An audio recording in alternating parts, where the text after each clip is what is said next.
boa tarde pela nossa TV Vila Imperial, ao vivo, nosso programa Vitrine, iniciando nessa tarde de quarta-feira, pontualmente, 1h30 da tarde. E hoje o programa está assim, imperdível, com muitas novidades, muitas informações relevantes.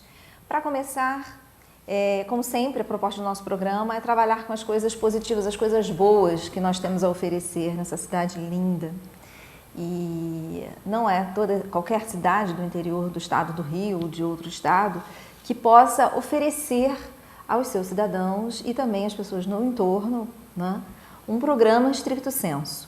E em nossos estúdios, porque mais uma vez vamos iniciar um semestre, né, o segundo semestre de 2014 na Universidade Católica de Petrópolis, e está aberta a temporada do processo seletivo para o mestrado e doutorado de Educação da Universidade Católica. Em nossos estúdios, o professor Antônio Flávio, que é coordenador do programa do Stricto Sensu e também coordenador de pesquisa da Universidade Católica de Petrópolis. Boa tarde, professor. Boa tarde, Kátia.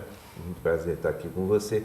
Você fez um comentário que eu acho que é muito importante, que eu gostaria de realçar para os nossos telespectadores. De fato, é o nosso programa da UCP, é o único programa de educação que tem mestrado, doutorado e que se situa fora das grandes cidades, aqui na região serrana, atendendo a todos os estudantes da área, atendendo a pessoas do próprio Rio de Janeiro, da Baixada e muita gente de Juiz de Fora também. Portanto, nós cobrimos uma ampla área geográfica do país, oferecendo mestrado e doutorado em educação.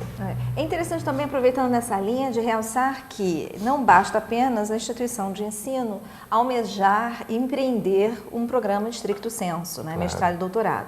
Isso passa por uma aprovação e a CAPES é que faz essa regulamentação. Certamente, alguns critérios são importantes e relevantes para que a CAPES permita a autorização e recomende, como é o caso do stricto sensu da Universidade Católica de Petrópolis. O senhor poderia ressaltar, no caso específico da UCP, no interior do estado do Rio, os aspectos mais assim, importantes e relevantes para nós termos obtido essa recomendação?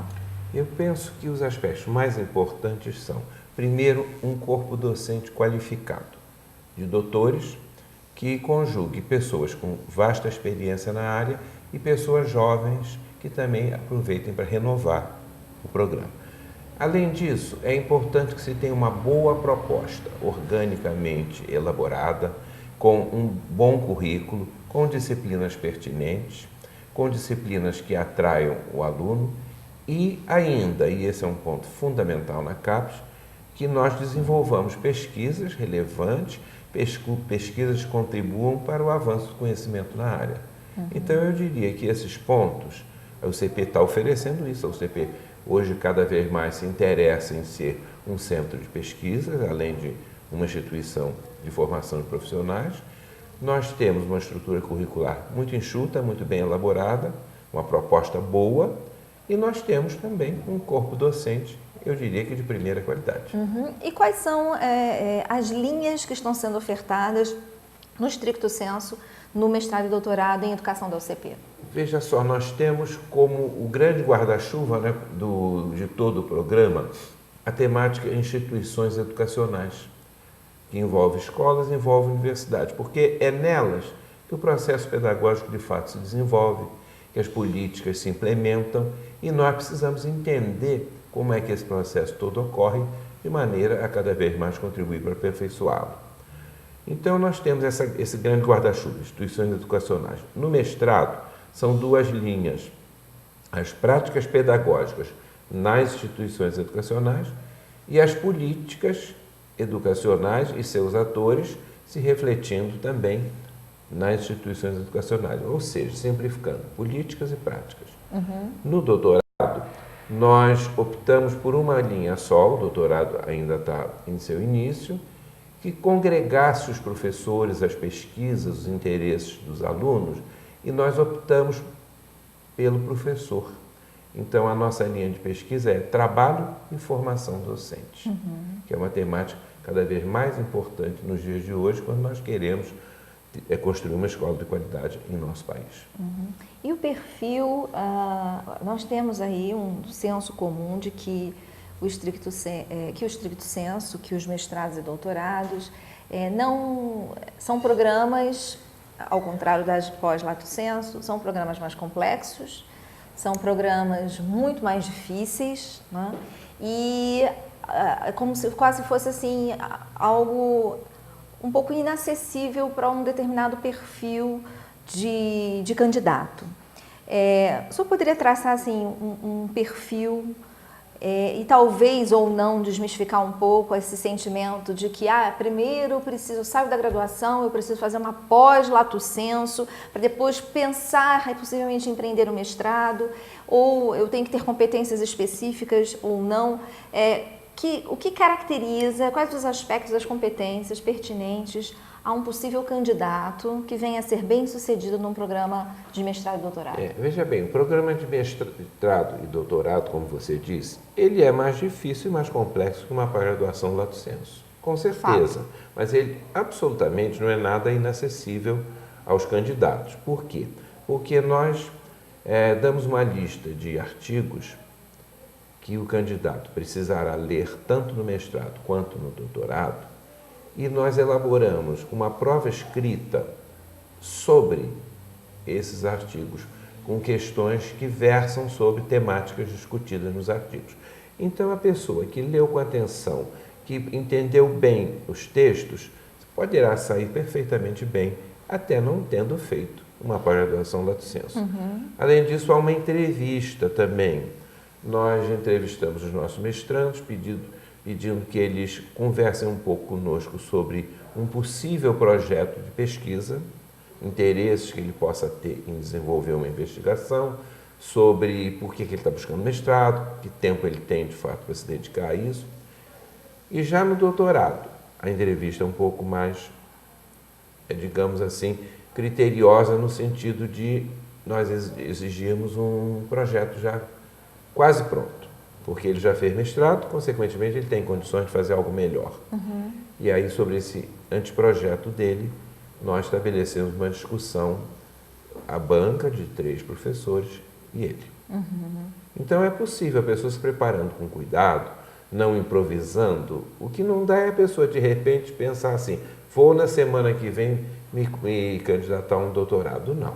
Ela tem que ter um tempinho de preparo, de leitura dos textos, de elaboração do seu anteprojeto, e aí pode perfeitamente ser aprovado sem nenhum mistério. Sobre a elaboração do pré-projeto, né? Os docentes, as linhas estão à disposição, consta no site, né? E às vezes ele falou, bom, sobre o que eu vou escrever? Eu tenho que estar integrado dentro das linhas, provavelmente integrado dentro das linhas que estão sendo ofertadas. É válido, o programa Stricto Sensu permite que, por exemplo, quando você tem alguma dúvida nesse alinhamento do projeto, na definição de um problema, a possibilidade de estar com um possível orientador, ou alguém que possa dar um auxílio na estruturação desse pré-projeto, professor? Quanto à estruturação em si, o próprio site já orienta, mencionando quais são os elementos que precisam compor o anteprojeto. Eu acho que ele já tem uma boa ajuda pelo próprio site. Além disso, nós não teremos jamais um professor do programa contribuindo com o candidato para uma elaboração, porque isso seria colocar esse candidato em vantagem em relação aos demais. Mas retirar uma dúvida, ter uma conversa, é claro que tanto a própria coordenação como professores do programa poderão fazer. É só procurar a secretaria, marcar um horário que será muito bem atendido. Como é que é o perfil dos estudantes que estão... Porque o mestrado já tem bastante tempo, né? Já. Quantos anos de mestrado já do CP? E ele começou, acho que na década de 90, mas ele só foi reconhecido pela CAPES em 2002. Mesmo assim, já são muitos anos. Já temos aí uma estrada. Nós temos várias dissertações defendidas, mais de 100 talvez, né? E o doutorado começou em 2012, nós fizemos a primeira seleção, ele se iniciou de fato em 2013. Como então ele tem pouco tempo. Pouco tempo. Mestrado e doutorado, como é que é o perfil, quem são esses estudantes que vêm buscar no stricto sensu? Bom, dominantemente professores. professores de ensino fundamental e médio, professor de escola, digamos assim, e o professor universitário. Mas há também uma procura que vem até talvez aumentando de profissionais em geral, dentistas, médicos, arquitetos, enfermeiros, que desejam o mestrado ou o doutorado em educação porque eles pretendem entrar na vida acadêmica, pretendem se aproximar de uma universidade, pretendem vir a lecionar numa universidade. Dessa forma, eles têm interesse no preparo pedagógico, em compreender melhor a educação do país, seus problemas, etc., os seus desafios. Então, temos recebido, embora predominantemente professores, mas também profissionais de outras áreas. E a questão das rotinas desses estudantes. Eles vamos falar mais especificamente do processo de seleção, mas, vou participar de um processo seletivo, eu sou aprovado. Como é que são as rotinas e a carga horária, por exemplo, de atividades? Há necessidade de ter uma dedicação integral ou ela pode ser parcial? Bom, uma dedicação integral é o ideal, no sentido de que a pessoa tem tempo para estudar muito e fará o curso em menos tempo, né? Porque o mestrado, o tempo, digamos assim, ideal é um tempo de 2 anos. Exato. E o doutorado de 4. Né? Às vezes há uma pequena prorrogação, dependendo das necessidades do estudante e da justificativa do orientador, mas os tempos ideais são esses, 2 e 4. Como nós não temos tido muitas bolsas de estudo, agora é que nós estamos começando a receber algum apoio da CAPES nesse sentido, os nossos alunos em geral trabalham. Né? Portanto, eles têm menos tempo até do que nós desejaríamos para cursar o mestrado ou o doutorado. Aí ele tem que se empenhar bastante, porque ele tem algumas disciplinas a cursar, ele tem que participar de prática de pesquisa junto com o seu orientador, e ele tem depois o período de elaboração da dissertação ou da tese, que exige muita leitura, exige escrever com cuidado o seu trabalho, exige reescrevê-lo em função das críticas que o orientador possa oferecer, das contribuições que o orientador venha a dar para que esse trabalho melhore. Então é um processo que não pode também ser por demais corrido, tem que ser feito cuidadosamente para ser bem feito. E nós temos tido a preocupação de incentivar nossos alunos a elaborarem boas dissertações e boas teses, porque são trabalhos que podem ser úteis depois para futuros mestrandos, futuros doutorandos, bem como para a educação em geral, para o sistema educacional de Petrópolis, né? Para professores de Petrópolis que desejam informações a respeito de algum dado tema. E essas dissertações e teses vão também para o site do programa da UCP. Portanto, elas estão públicas para quem desejar adquirir mais conhecimentos sobre uma determinada temática. A dedicação às disciplinas são 2, 3 vezes por semana, porque há uma carga horária de disciplinas que elas são cumpridas durante o quê? O primeiro ano e meio, seria assim? Por mestrado, sim. Primeiro ano e meio. E o doutorado seriam os 2 primeiros anos? Um pouco menos, talvez. Vamos dizer também 1 ano e meio. 1 ano e meio, né? Então seriam o quê? 2 dias de dedicação? Eu penso que 2 dias. 2 dias. É o que nós sempre sugerimos, porque também não deve ter mais do que 3 disciplinas por semestre, para ele poder fazer a coisa cuidadosamente e aproveitar. Se ele for fazer 4 disciplinas, a carga de leitura será muito grande, a quantidade de trabalhos a serem realizados também é muito grande, portanto, ele não poderá fazer tão bem. 3 é o limite. Portanto, isso exige um dia e mais um outro dia. Ok. E vamos falar agora especialmente do processo seletivo. As inscrições vão até o dia 23 de julho. Né? Isso pressupõe toda uma documentação que precisa ser apresentada, consta no site da Universidade Católica de Petrópolis. Haverá uma prova escrita no dia 29, Isso. Né? Durante a parte da manhã. Depois vem o resultado e tem a apresentação do anteprojeto. Isso. Que é a discussão com 3 professores. É importante, né, ressaltar, como o senhor já tinha falado, que não adianta a semana que vem, às vésperas eu vou resolver concorrer ao mestrado ou doutorado, porque o anteprojeto, ele também é um elemento importante no processo. Muito, muito. Então, quer dizer, quem estiver pensando em empreender, já começar a escrever agora para ter algo, né, de concreto bem elaborado, né, professor? Não é só fazer a prova. E depois tem a prova de língua estrangeira. Como é que é? Essa prova ela é também eliminatória? Ela não é eliminatória, não. Ela não tem data, inclusive, ainda definida. Ela será feita posteriormente.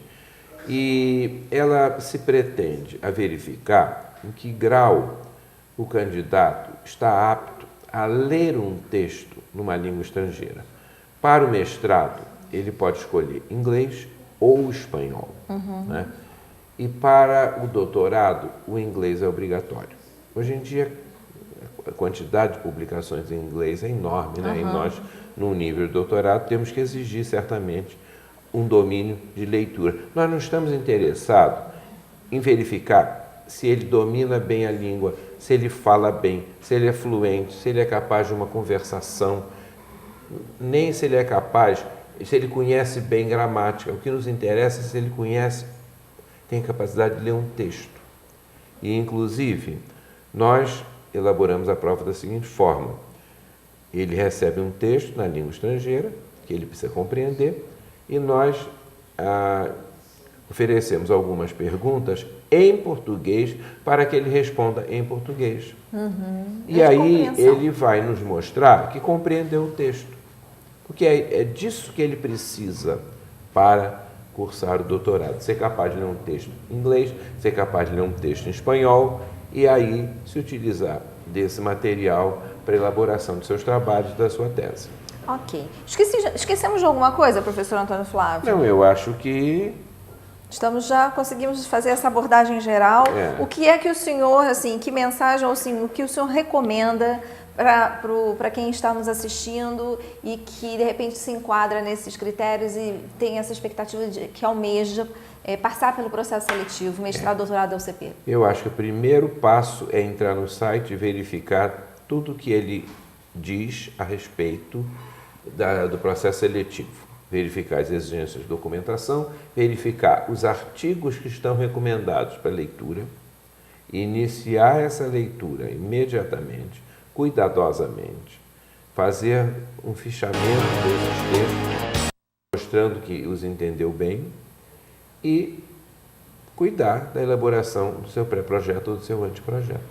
Okay. Como você já disse, não pode ser de um dia para o outro. Não pode. Então, mãos à obra. Estaremos lá para recebê-los de braços abertos. Professor Antônio Flávio, obrigada. Obrigada a você. Sucesso em mais um processo seletivo, formando doutores e mestres em educação. Aqui em Petrópolis. Em Petrópolis, com muita qualidade. Muito obrigado. E recomendados pela CAPES. Com certeza.